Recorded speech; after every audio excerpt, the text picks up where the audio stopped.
Educationum présente 11 habitudes étranges que les gens très intelligents ont. Avez-vous déjà été frustré par vous-même parce que vous êtes désordonné, que vous veillez trop tard ou que vous végétez sur le canapé? Ne sois pas si dur avec toi-même. Il s'avère que certaines de ces habitudes apparemment négatives peuvent en fait être liées à l'intelligence. Alors, la prochaine fois que quelqu'un vous qualifie de paresseux ou de distrait, prenez-le comme un compliment. Cela pourrait en fait être un signe que vous êtes plus intelligent que la plupart des gens. Dans cet esprit, examinons quelques habitudes étranges que les personnes très intelligentes ont. Numéro 1. Ils sont désordonnés. Les pensées de quelqu'un avec un chi élevé pourraient évoquer des images d'un scientifique portant une blouse de laboratoire dans un laboratoire blanc et stérile. Mais il est rare que des personnes intelligentes travaillent dans des conditions aussi parfaites. En fait, leurs espaces de travail sont souvent assez désordonnés. Ce n'est pas qu'ils sont des slobs. Les personnes intelligentes ont simplement tendance à être plus créatives, ce qui peut entraîner des désordres, car elles peuvent facilement être absorbées par un problème, étant l'ordre en veilleuse. Et la recherche le confirme. Des études montrent que les espaces de travail désordonnés favorisent la créativité en inspirant la liberté et de nouvelles idées. Les environnements ordonnés, en revanche, peuvent être restrictifs dans la mesure où ils encouragent la conformité et découragent la réflexion hors des sentiers battus. Numéro 2. Ils aiment se coucher tard. La télévision et les films montrent souvent des génies créatifs travaillant furieusement sur une nouvelle invention à toute heure de la nuit. En effet, il a été constaté que ceux qui se couchent plus tard ont un chi plus élevé, et bien qu'il existe plusieurs théories différentes expliquant ce phénomène, le workaholisme n'en fait pas partie. Une explication est ce comportement à l'évolution. Étant donné que la nuit était généralement plus dangereuse, nos ancêtres qui devaient travailler l'équipe de nuit devaient être plus intelligents pour survivre. Une autre explication évolutive pourrait être que nos prédécesseurs créatifs restaient éveillés toute la nuit en raison de rythmes circadiens variables, quelque chose qui a été transmis de génération en génération sous forme d'horloge interne biaisée. Les psychologues émettent l'hypothèse que les individus intelligents sont également plus introvertis et préfèrent donc l'isolement de la nuit, afin de pouvoir penser sans interruption.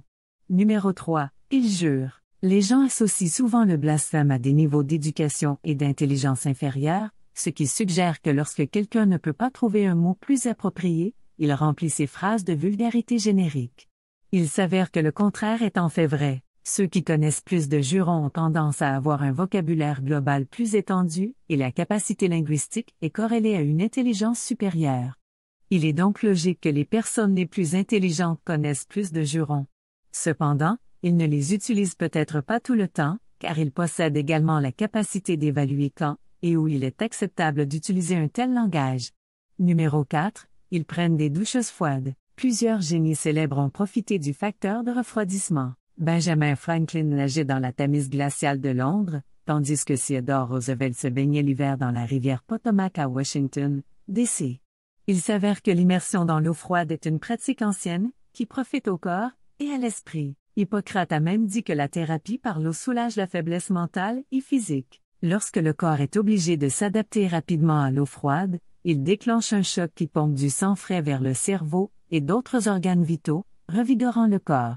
Il est également lié à une amélioration de l'humeur et de la mémoire, ce qui entraîne une augmentation de la productivité. Numéro 5. Le bruit de la mastication les agace. Les personnes ayant une cognition créative élevée peuvent trouver le son de quelqu'un mâchant fort ou frappant leur chewing-gum particulièrement distrayant.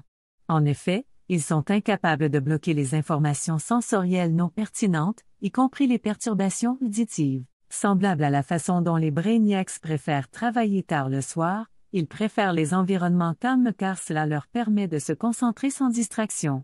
Numéro 6. Ils griffonnent. Avez-vous déjà regardé pendant un cours et surpris un camarade de classe en train de dessiner dans les marges de ses notes? Cela pourrait être un signe qu'ils s'ennuient, mais cela pourrait aussi signifier qu'ils sont intelligents. Griffonner est une habitude associée à l'intelligence. Non seulement il est impliqué dans la résolution de problèmes et le traitement de l'information, mais il aide également à la mémoire. En fait, des études montrent que les personnes qui griffonnent sont capables de se souvenir de 29% d'informations en plus. Ces petits gribouillis apparemment irréfléchis agissent comme un exutoire pour l'expression visuelle des pensées, des émotions et des concepts. Ce n'est pas nécessairement le griffonnage en soi qui est un indicateur d'intelligence, mais cela permet au cerveau de se concentrer intensément sur une chose, de sorte que l'esprit peut inconsciemment errer en arrière-plan.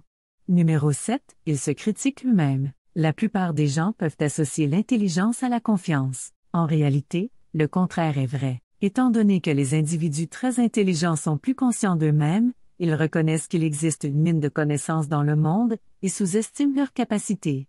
Ils peuvent admettre qu'ils ne savent pas quelque chose et ont en fait tendance à être plus autocritiques. Les moins intelligents, en revanche, n'ont pas la conscience de soi nécessaire pour reconnaître leur incompétence. Ils ne voient tout simplement pas leurs défauts ni où ils se trompent. Numéro 8, ils rêvent. Comme le griffonnage, la rêverie peut être un signe de créativité accrue et de compétence en résolution de problèmes. Les personnes intelligentes savent que trop se concentrer sur une chose peut vous amener à trop réfléchir et à manquer la solution. La rêverie permet à l'esprit de vagabonder tout en gardant la question principale en périphérie, afin que le cerveau puisse y réfléchir sous différents angles et revenir avec une nouvelle perspective. Numéro 9, ils se parlent à eux-mêmes. Lorsqu'une personne se parle à elle-même, elle peut sembler quelque peu coucou, mais il est en fait lié aux compétences possédées par des personnes intelligentes, telles que des capacités de réflexion, de mémoire et de perception supérieure. Comme les dispositifs mnémotechniques, dire les noms des objets à haute voix permet un meilleur rappel des éléments d'une liste. C'est parce que la langue n'est pas seulement une question de communication, il amplifie en fait la perception et la pensée. Dire les choses à haute voix active les propriétés visuelles du cerveau pour le rappel, permettant un traitement plus rapide des solutions et des idées. Numéro 10, ils aiment être seuls. Les personnes intelligentes ont tendance à être plus introverties et se contentent de moins de socialisation en dehors de leur cercle d'amis proches. Ce n'est pas qu'ils sont incapables de socialiser, mais moins c'est plus pour eux. Cela aussi peut être attribué à des raisons évolutives. Les chasseurs et les cueilleurs vivaient en petits groupes d'environ 150 personnes. Les contacts fréquents au sein de ce cercle étaient cruciaux pour la survie et la reproduction. Ce besoin s'applique toujours aujourd'hui, mais avec les médias sociaux et une stimulation accrue, notre cerveau ne peut pas tout à fait suivre. Ceux qui ont un QI plus élevé sont généralement plus concentrés sur des objectifs à long terme que sur la socialisation. Numéro 11, ils sont une patate de canapé. Se prélasser paresseusement sur le canapé peut sembler une perte de temps improductive. On pourrait imaginer qu'une personne intelligente est toujours prête à s'attaquer à la question ou au projet suivant. En réalité, ceux qui ont un esprit actif peuvent être moins actifs physiquement. Être sédentaire n'est peut-être pas particulièrement sain pour son bien-être général, mais cela permet une activité cérébrale. Par conséquent, ceux qui sont à l'aise assis peuvent profiter de l'action mentale dans leur esprit sans dépenser inutilement de l'énergie physique. Les non-penseurs se sont avérés plus actifs que les penseurs, et cela peut être dû au fait que les non-penseurs s'ennuient plus facilement et doivent être actifs pour se distancer de l'expérience négative de la stimulation mentale. Alors, qu'est-ce que tu penses? Vous identifiez-vous à l'une de ces habitudes? Si oui, les prenez-vous au pied de la lettre ou pensez-vous qu'ils pourraient être liés à une intelligence supérieure? Selon vous, quelles sont les autres habitudes qui pourraient être enracinées dans le fait d'être intellectuellement doué? Partagez vos pensées et commentaires ci-dessous. Si vous avez aimé cette vidéo, donnez-lui un coup de pouce et partagez-la avec vos amis, afin que nous puissions continuer à les faire. Pour plus de vidéos comme celle-ci, appuyez sur le bouton d'abonnement et n'oubliez pas de cliquer sur la cloche de notification. Assurez-vous également de consulter nos autres vidéos. Merci d'avoir regardé.